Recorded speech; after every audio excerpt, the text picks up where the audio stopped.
آداب۔ شخصیت سیریز میں آج ہم عہد اورنگزیب کے ایک شاعر قاضی محمود بحری کی بات کریں گے، جن کا اصل نام قاضی محمود اور بحری تخلص تھا۔ عہد اورنگزیب کے شاعر ہیں اور ولی دکنی سے کسی قدر قدیم ہیں۔ بحری دکن کے صوفی منش بزرگ تھے۔ موضع گوگی ان کا وطن تھا، جہاں ان کا مقبرہ اب بھی موجود ہے۔ ہر سال 10ویں شوال کو عرس ہوتا ہے۔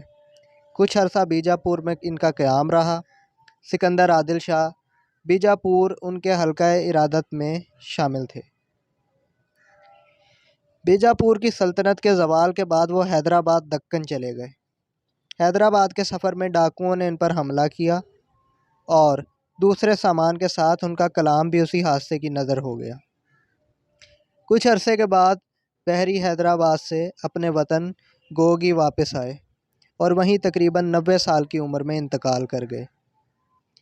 بحری فن شاعر میں کسی کے شاگرد نہیں تھے۔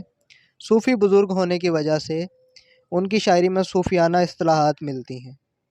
وہ ایک شاعر کی حیثیت سے نہیں بلکہ خدا رسیدہ بزرگ کی حیثیت سے زیادہ مشہور تھے۔ عقیدت مند عرس کے موقع پر اب بھی ان کے مقبرے پر حاضر ہوتے ہیں۔ ان کے چند منتخب اشعار ملاحظہ کیجیے۔ دل براں کی تو دوستی معلوم، دل براں کی تو دوستی معلوم، عاشقاں کے قرار پر قرباں، میں جو رویا تو تو سمجھ کے دھواں، میں جو رویا تو تو سمجھ کے دھواں، بے سبب آنکھ کیوں رلاتا ہے، آگ کا ڈر اسے ہے اول تے، آگ کا ڈر اسے ہے اول تے، گھر جو کوئی گھاس کا بندھاتا ہے، دیکھنا عاشقاں کی خواری پر، دیکھنا عاشقاں کی خواری پر، اے سجن نہیں تجھے ستا ہے۔